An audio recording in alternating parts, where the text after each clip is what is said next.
As Record of Ragnarok fans, we are eating. A full chapter dedicated to Okita Tsuji and Susanoo clashing swords, no flashbacks, no cutting away, just pure hype and insane moments, potentially bringing us to the final stage of the fight. We also got the first chapter of the Gods Tournament side manga released, with this being the official lineup for that tournament.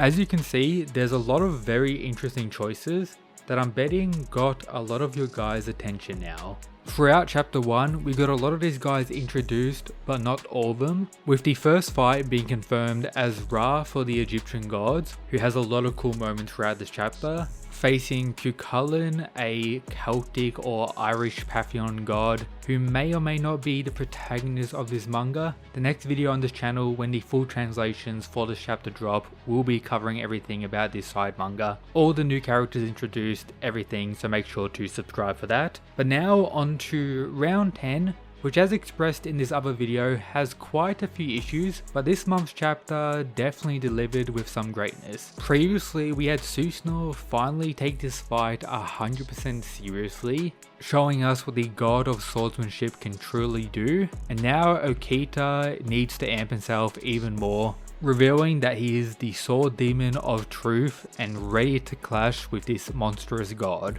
So it begins with amazing art and honestly probably one of the best panels throughout this chapter when it comes to pure hype for Okita. Him beginning to look like a real demon. And of course it's not just looks that come with this power up. Okita is now way faster, being able to avoid Susanoo's Giga Slash and to clash with him without much trouble at all. Yes, Susanoo is definitely being portrayed as the physically stronger one, especially with what he did last chapter, and even here with their continued clashes. However, Okita isn't just getting faster, he's also getting stronger, revealed by Susanoo, who claims both his speed and his power, they increased drastically. So Okita, similar to the advance from Kangen Ashura, can increase the blood flow within his body, resulting him to be faster due to the increase of torque, which torque results in more power when he unleashes his slashes on Susanoo here. But still, he's getting, I guess,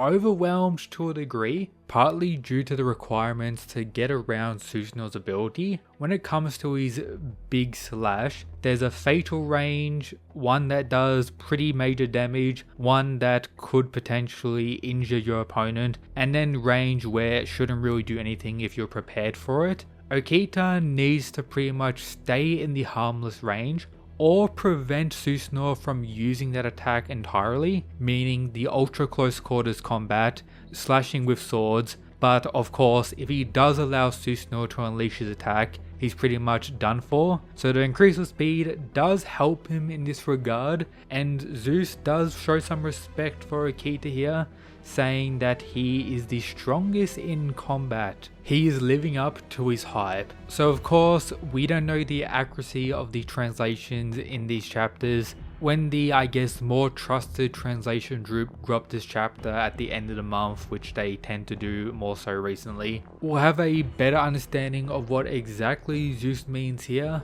But still, with that, no translation for Record of Ragnarok up to this point is official. So when it comes to hyper specific statements about a certain character being the strongest in one regard, or them being the strongest outright, like Zeus's claim here of Okita being the strongest in combat, it may not be like officially confirmed, especially when you consider most characters in this series are regarded as the strongest in something. As previously talked about in other videos, a lot of the introduction chapters for this fight were various characters and the lore itself hyping up Susanoo and Okita as the strongest god slayer, the strongest manslayer, and various other things. A lot of hype has gone into these guys, but only recently have they had better showings, which I hope continues. So take all this with a grain of salt for now. When the fight fully concludes, or even when we get it animated, we could have a better understanding. Additionally, we could take the physical viz release, which I do have multiple volumes of, but that's not up to this fight, nowhere close currently, unfortunately.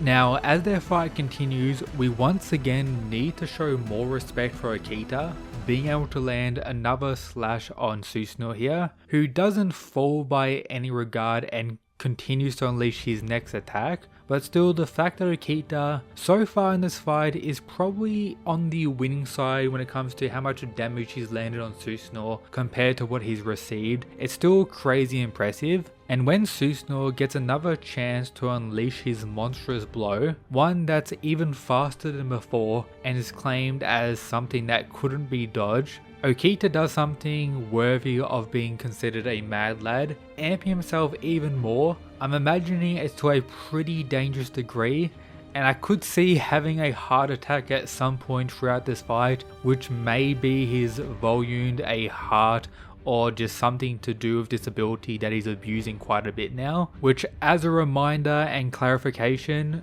no, we still haven't got Okita's Valkyrie revealed in this chapter. It's probably his sword, but still, I think they're saving it for something pretty unique and maybe would connect to how he wins this fight. Okita wins and then we have the Valkyrie reveal.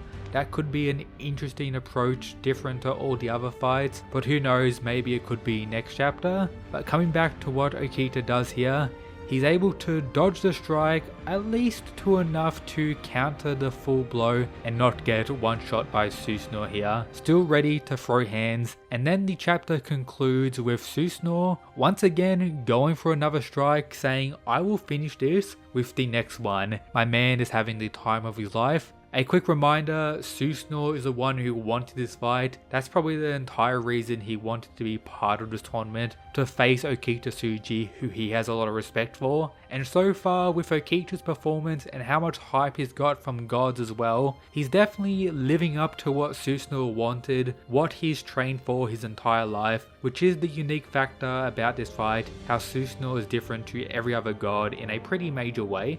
But now when it comes to the continuation of the fight, we still need a chapter dedicated to Okita's flashback, which I could imagine will be next month's chapter. Hopefully it's a short one that we get through quickly. We've already been told that he died young and didn't really get a chance to go all out in a fight when he was alive, at least until now. That's why he's amping himself to such an insane degree. Probably a dangerous degree, but man doesn't care, he just wants to have the fight he's been waiting for, even after death. Therefore, with everything considered, it's still likely the case that Okita will be the winner of this fight. I do still hope there's that super twist ending and this fight somehow ends in a draw. It may be a meme now, but I still have faith. Okita may chop off Susanoo's head, but then due to amping himself so much, he has a heart attack outright, and that's how he dies or something along the lines of that. Maybe his heart just blows up in the final slash. He lands it, but also dies himself. Maybe we never get the Valkyrie revealed because they just die. That could be, I don't know, something wacky.